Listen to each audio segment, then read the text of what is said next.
The night was colder than usual, and the forest was quiet. Too quiet. Birds had gone silent, and even the crickets had stopped their endless song. A young boy named Daniel walked along the narrow path, his flashlight shaking in his hand. He often came here after dark, when he wanted to escape the noise of the town.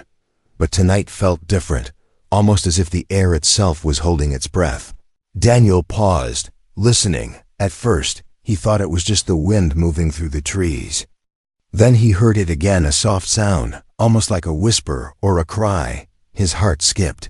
The sound came from deeper in the woods. Curiosity pulled him forward, though a voice in his head warned him to turn back. Step by step, he moved closer. Branches snapped under his shoes, and his flashlight beam danced wildly over the roots and fallen leaves. Then, suddenly the light caught something. A figure lying on the ground, curled up, shivering. Daniel froze. It was a girl, but not like any girl he had seen before. Her skin glowed faintly under the moonlight, pale but with strange markings that seemed to shift like shadows. Her eyes opened slowly, reflecting the beam of his light with a golden shimmer. Daniel's breath caught in his throat. She looked human. But her eyes, they weren't human at all. They were too bright, too deep, as if they held entire stars within them. Are you okay?" Daniel asked in a trembling voice. The girl tried to speak, but only a broken whisper came out. It sounded like words, yet strange, as if she was speaking in two voices at once. Daniel knelt beside her, unsure of what to do. She looked weak, frightened, and completely lost. One of her arms had cuts, but the wounds were not bleeding red. Instead, they glowed faintly blue, like liquid light. Daniel pulled off his jacket and wrapped it around her. "Don't worry," he said softly. "I'll help you." The girl blinked, staring at him as if she didn't understand, or maybe she didn't trust him yet. But she didn't push him away. Slowly she sat up, her golden eyes never leaving. His face, something about the way she looked at him made him shiver. It wasn't fear. It was as if she was searching deep inside him, trying to decide if he was safe. Then, the sound of a branch snapping echoed behind them. Daniel spun around, flashlight shaking, but the forest was empty, still. He felt it, the sense that someone else was there, watching. He turned back to the girl. "We have to move," he whispered. The girl nodded weakly, as if she understood. Daniel helped her to her feet, surprised at how light she felt, almost weightless, like carrying smoke. As they moved along the path, Daniel kept looking back. The forest seemed alive with shadows. Every tree looked like it was hiding something. Every rustle of leaves made his heart race. He didn't know who the girl was or what she was, but he did know one thing: someone or something had left her there, and he wasn't sure if they wanted her back alive. When they reached the edge of the forest, the town lights flickered in the distance. The girl looked at them with wide eyes, as if she had never seen such a place before. Daniel whispered, "It's okay, you're safe now." Though he wasn't sure if it was true, her head tilted, and for the first time, she smiled, small, fragile, but real. It sent a strange warmth through him, but at the same time, it filled him with questions. Who was she? Where had she come from? And why did her very presence feel like the beginning of something dangerous? As they stepped out of the woods, Daniel glanced at the sky. For just a second, he thought he saw a light move across the stars. Not like a plane, but something else, something watching, something waiting. He swallowed hard. This girl was not ordinary. This meeting was not an accident. And deep inside, Daniel knew his life had just changed forever. The night was no longer quiet. The world was no longer safe, and the strange encounter in the forest was only the beginning. The next morning, Daniel woke early, his mind heavy with questions. He'd brought the strange girl home the night before, sneaking her quietly into the small wooden shed behind his house. It was the only place he could think of where no one would notice her. The shed smelled of old tools and dust, but at least it was hidden. He peeked inside now, and to his surprise, she was awake, sitting cross-legged on the floor, staring at the sunlight coming through the cracks. Her golden eyes glowed faintly in the morning light, and for a moment, Daniel wondered if he had dreamed it all. But no, she was real, more real than anything he had ever seen. The strange markings on her skin seemed to shift when the sunlight touched them, like living tattoos that moved slowly across her arms. Daniel swallowed nervously. How are you feeling?" he asked.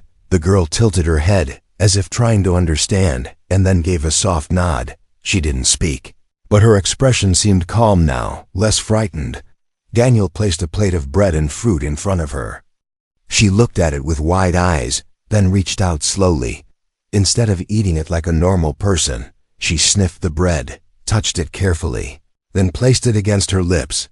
But the moment she tasted it, her face twisted in confusion. She set it back down and instead pointed at the fruit. The way she examined everything made Daniel realize something. She had never seen food like this before. She wasn't pretending, she truly didn't know. Later, Daniel brought her a cup of water. She lifted it carefully, studying the liquid, then tilted it too far and spilled half of it. She laughed softly. The first sound he had heard from her besides whispers. The laugh was strange, like two voices overlapping, but it wasn't scary. It was beautiful. Daniel found himself smiling, even though his heart was racing with questions. By afternoon, Daniel decided he had to know more.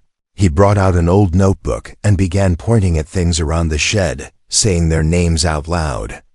"Chair," he said, tapping it. "Chair," she repeated, her voice uncertain but quick. "Window," he said.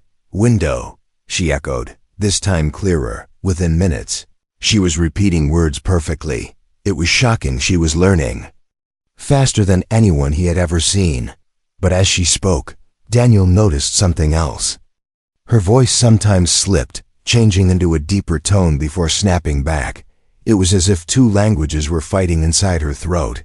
When she grew tired, strange symbols appeared faintly across her skin, glowing like soft blue fire before fading again. Daniel's stomach tightened. She was not normal, not even close that night. Daniel lay awake in his room, staring at the ceiling. He could still hear faint sounds from the shed.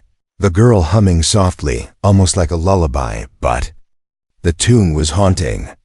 Unlike anything he had ever heard. He closed his eyes, yet all he could see were her glowing eyes staring back at him. He knew he should tell someone, his parents, maybe even the police, but something stopped him. If they found out, they would take her away, maybe hurt her, and for reasons he couldn't explain. Daniel couldn't let that happen. The next day, rumors began to spread in the town. Two neighbors claimed they had seen strange lights in the forest. Someone else said they heard a scream late at night. Old Mr. Carter swore he saw shadows moving where no shadows should be. Daniel listened nervously as the adult spoke, his heart pounding with every word.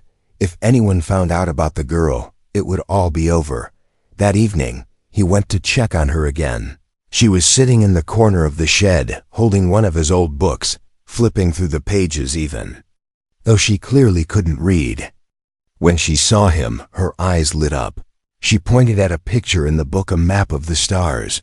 Her finger rested on one cluster of stars, and her expression changed. Her body trembled, and she whispered something in that strange double voice. Daniel leaned closer but couldn't understand. Still, he knew what she was trying to say, that cluster of stars. It was important to her. Maybe it was where she had come from. Daniel shivered. She wasn't just a lost girl. She was connected to something much larger, something beyond Earth. But before he could ask more, a sound outside froze them both. A car had stopped near the edge of the road, doors closing, footsteps approaching. Voices low, serious, not friendly. Daniel quickly blew out the lantern and pressed a finger to his lips. The girl copied him, silent and still, through the cracks in the shed. Daniel saw two men in dark coats looking around. One of them held a strange device that beeped faintly, its light sweeping across the ground. Daniel's heart hammered so loudly he thought they would hear it. The men spoke briefly, then moved back toward their car. When they were gone, Daniel finally let out the breath he had been holding. He turned to the girl, who was watching him with wide golden eyes. For the first time, Daniel realized something terrifying. He wasn't the only one searching for answers. Others were already looking for her. And if they found her, she might not survive. The signs were clear now. She wasn't just different. She was dangerous to herself and maybe even to him. But despite the fear, Daniel knew one thing with certainty. He couldn't abandon her, no matter what came next. The forest had given him a mystery, but the world outside was already starting to notice, and the signs of the unknown were only getting stronger. The night after the strange men came, Daniel couldn't sleep. Every time he closed his eyes, he saw their black coats, their sharp eyes, and the device that beeped in the dark. He knew they weren't normal townsfolk. They were searching, and Daniel feared he already knew what they were searching for. In the shed, the alien girl sat quietly, her golden eyes glowing faintly in the shadows. Daniel brought her a blanket and some food, trying to act calm, but his hands shook. He kept wondering, what if those men came back? What if they searched the shed? The thought made his chest tighten with fear. That night, as the wind rattled the roof, Daniel noticed something he hadn't before. Beside the girl's torn clothes was a small bundle. She had hidden it under an old tarp. When he pulled it out, he found strange metallic fragments inside. They were smooth, silver, and faintly glowing, like pieces of something broken. Alongside them was a small object shaped like a disc, no bigger than his palm. It hummed softly, as though alive. Daniel's fingers tingled when he touched it. "What is this?" he whispered, looking at the girl. Her eyes darkened, and for the first time, she spoke in broken English. "Home," she said, voice layered with that strange double tone. Daniel's heart raced. This wasn't just junk. These fragments were part of something greater, maybe a ship, maybe technology beyond human understanding. The girl reached for the device, pressing her fingers against the smooth surface. At once, faint lights bloomed across it, forming symbols Daniel had never seen. They hovered in the air like tiny stars, shifting and glowing. Daniel gasped. It was a map of the skies, and at the center, the same cluster of stars she had pointed to in his book. Her origin, her lost world. But the more she touched it, the more her body trembled. Her glowing markings flared, running like liquid fire across her arms. Daniel panicked and pulled the device away. She collapsed against him, breathing heavily, whispering in her strange tongue. He realized it was dangerous for her to use it. Maybe it was broken. Maybe it drained her energy. But one thing was clear: she wasn't from Earth, and this device was proof. The next morning, Daniel sat on his bed, staring at the metallic fragments. Questions swirled in his head. Why was she here? Why was she alone? And who were those men that already seemed to know she existed? He thought about taking the device to someone for help, maybe the local doctor. But then he remembered the men in coats, the way they searched with strange machines.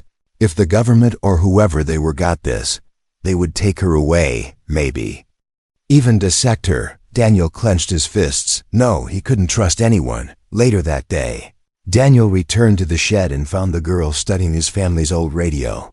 She tapped it, tilted her head, then pressed her ear to the speaker. The static made her smile faintly, as if it was music. Daniel chuckled nervously, but inside he felt a pang of unease.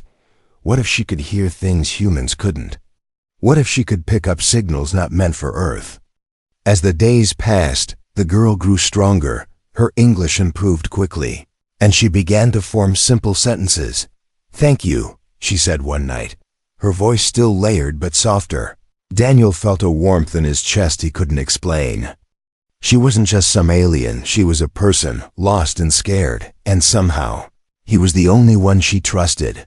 But the more Daniel learned, the more frightened he became. One evening, as the sun dipped below the trees, she whispered something that made his blood run cold. "Hunters," she said, eyes wide with fear. Daniel frowned. "Hunters? What do you mean?" She shook her head, clutching the fragments of metal. "Not safe. They come." Her words echoed in his mind long after she fell asleep. Were the men in coats the hunters she spoke of? Or was there something else, something even worse, searching for her? The following night, Daniel decided he couldn't keep the secret forever. He needed answers, so while the girl slept, he took a strand of her hair, wrapping it carefully in paper. The next morning, he biked to Dr. Harris, the town's quiet old physician. Daniel trusted him more than anyone else. "Just check it for me," Daniel said nervously, handing him the hair. "DNA test, maybe? I want to know if she's normal." Dr. Harris looked puzzled but agreed. He promised to run the test in private. Daniel rode home with his stomach twisting. He had done it for answers, but part of him felt guilty. If the girl found out, would she ever forgive him? Back at the shed, she greeted him with a small smile. She was holding the glowing disc again, staring at the star map with longing eyes. Daniel hesitated, then sat beside her. "Where are you from?" he asked softly. She pressed her hand to the star cluster once more, whispering, "Home." Her eyes filled with something that looked like sadness. Daniel's chest tightened. He wanted to promise her safety, but deep down, he feared he couldn't.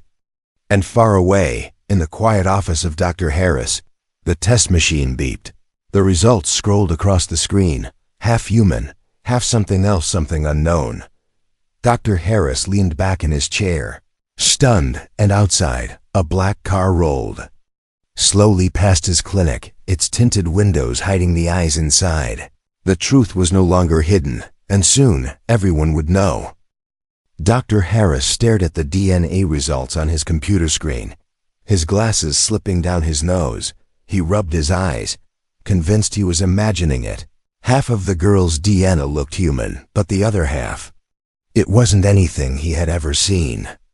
It wasn't animal, plant, or microbe. It was something else, something that didn't belong to Earth.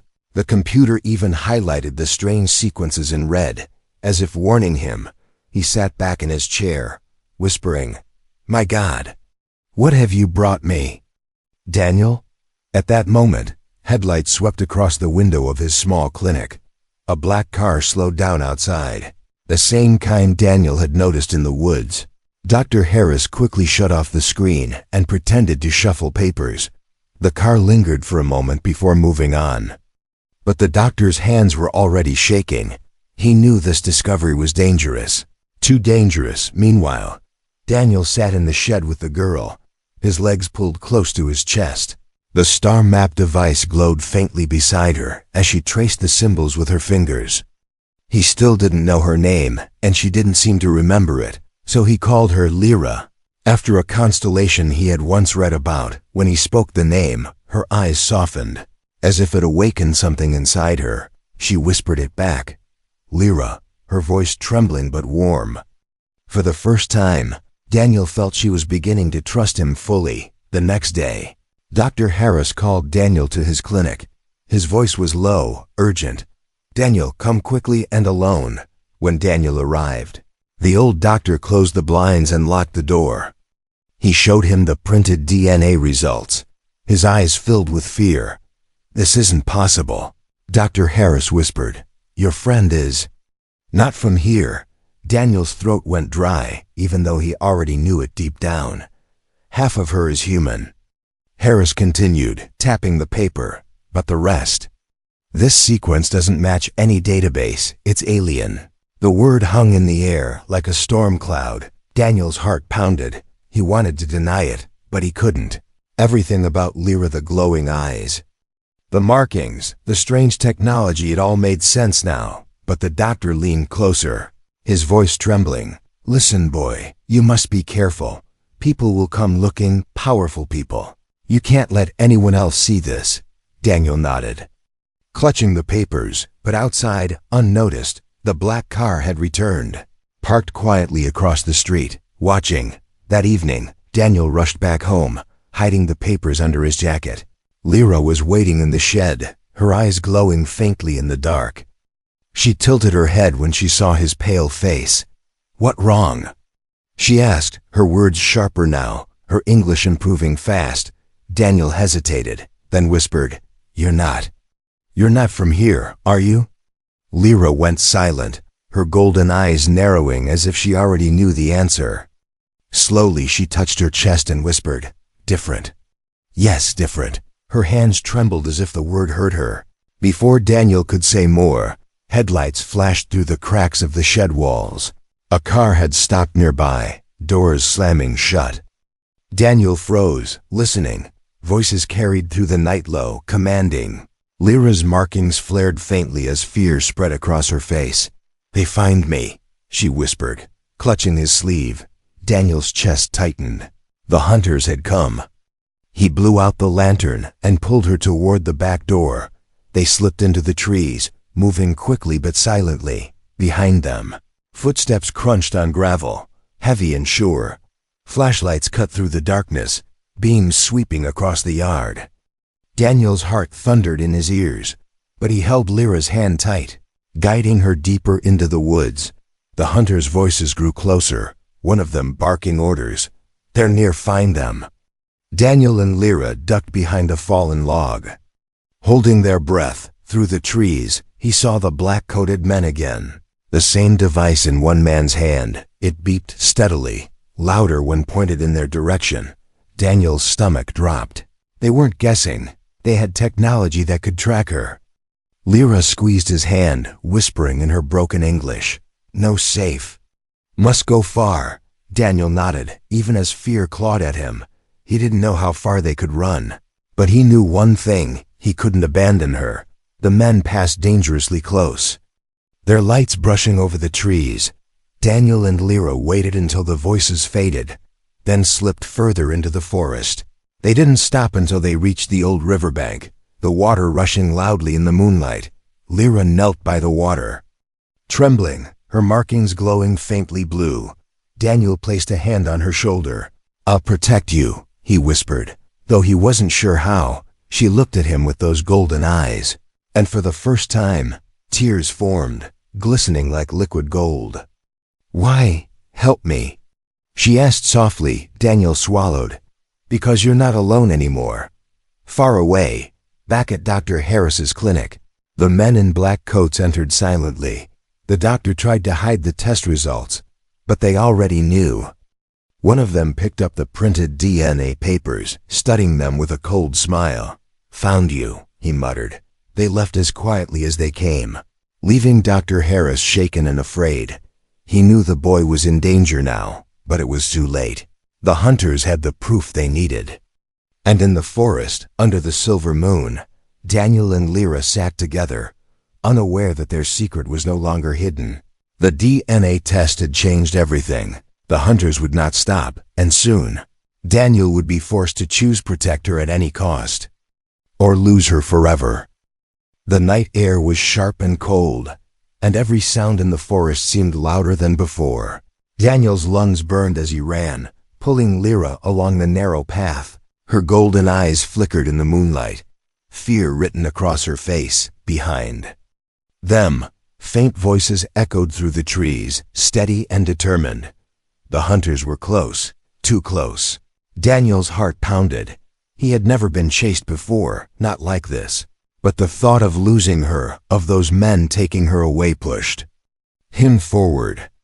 Lyra stumbled once, almost falling, but Daniel caught her arm and pulled her back up.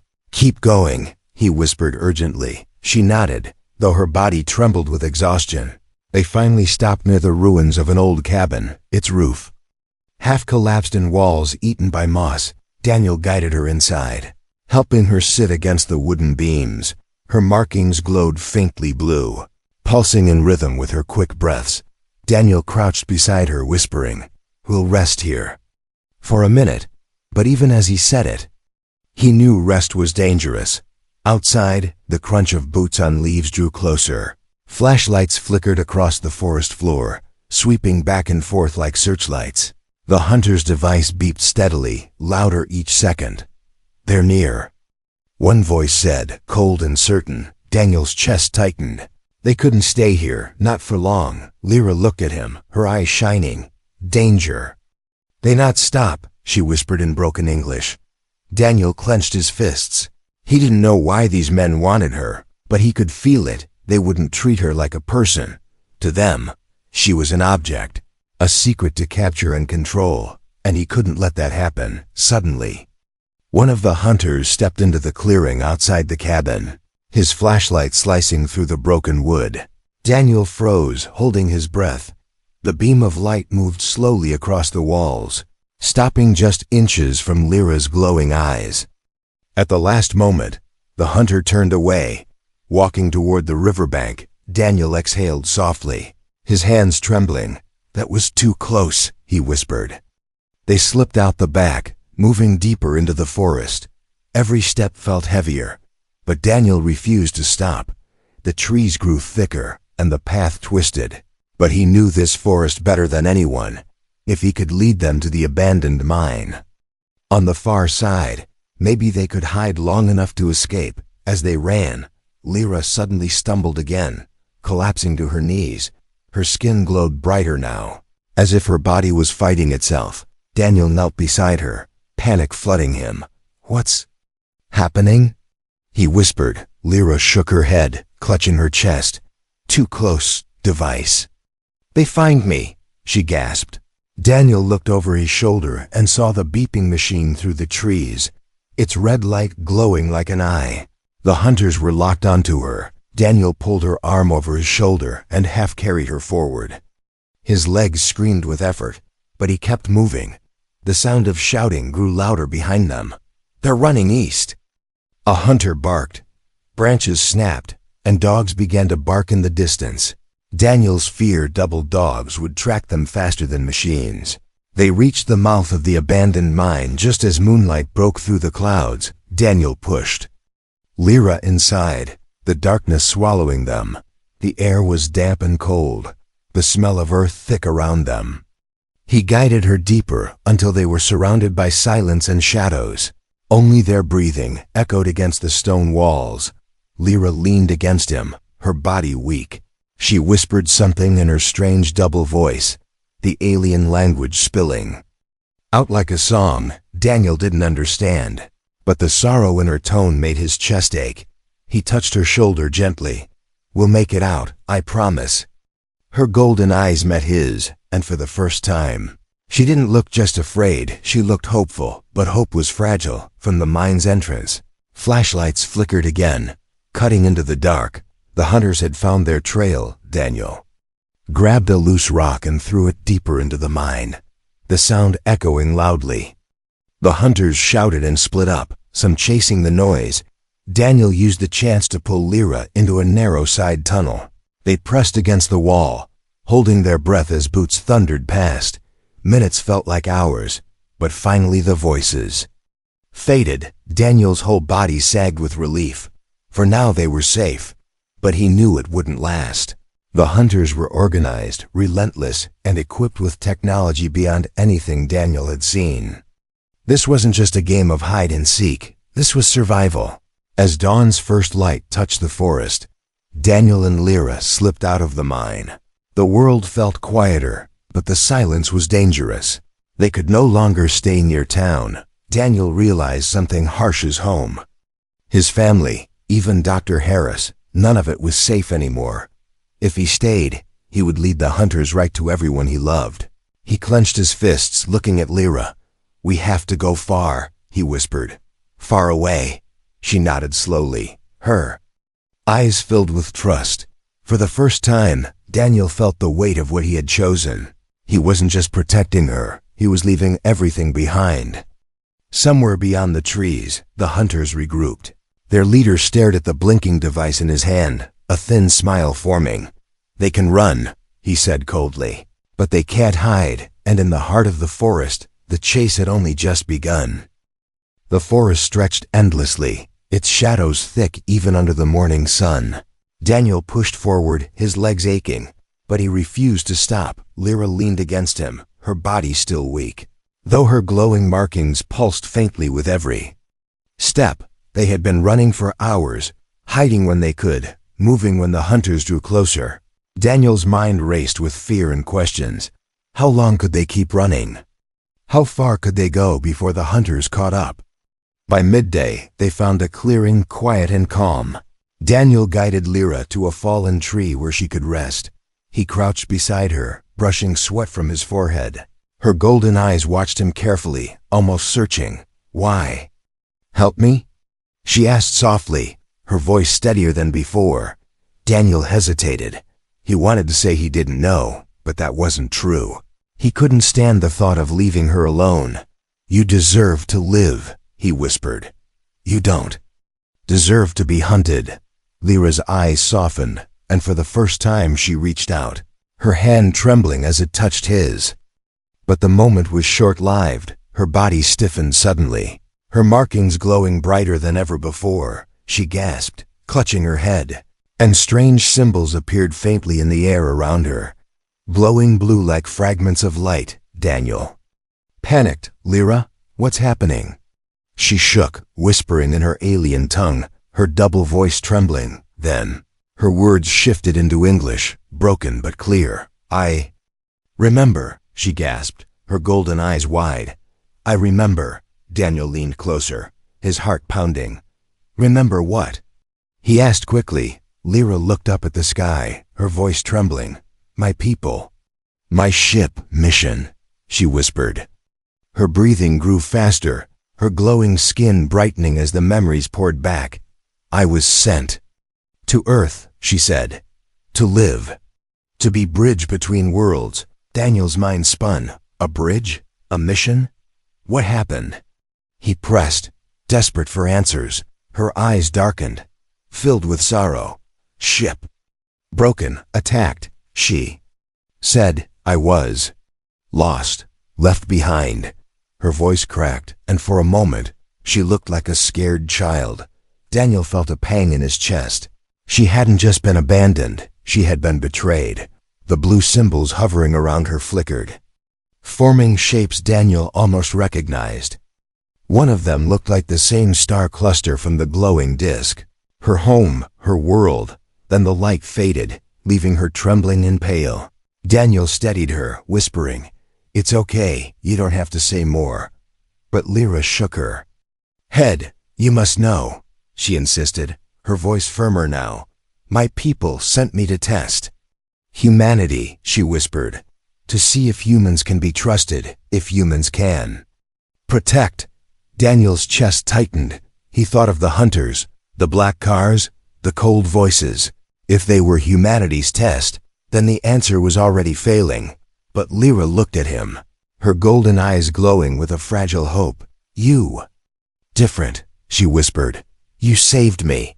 The words sank deep into Daniel's heart. For the first time, he realized what her presence meant. She wasn't just a lost alien girl. She was proof that Earth was being watched, tested, judged. And somehow he was part of that judgment. Before he could speak, a distant sound cut through the trees. Dogs barking, men shouting. Daniel's blood ran cold. The hunters were closing in again, faster than before. Lyra's eyes widened, her markings glowing like fire. No more run, she whispered. They find us again, always. Daniel shook his head. Then what do we do? Lyra's hand pressed against her chest, her eyes burning with determination. I call them, she said softly. Daniel frowned. Call who? She looked up at the sky. My people, she whispered. If I use device, they come. Daniel's stomach dropped. Her people? Aliens? Would they save her? Or would they destroy everything to retrieve her? What happens if they come? He asked, his voice shaking. Lyra hesitated, then whispered. Truth revealed. The barking grew louder, flashlights cutting through the forest in the distance.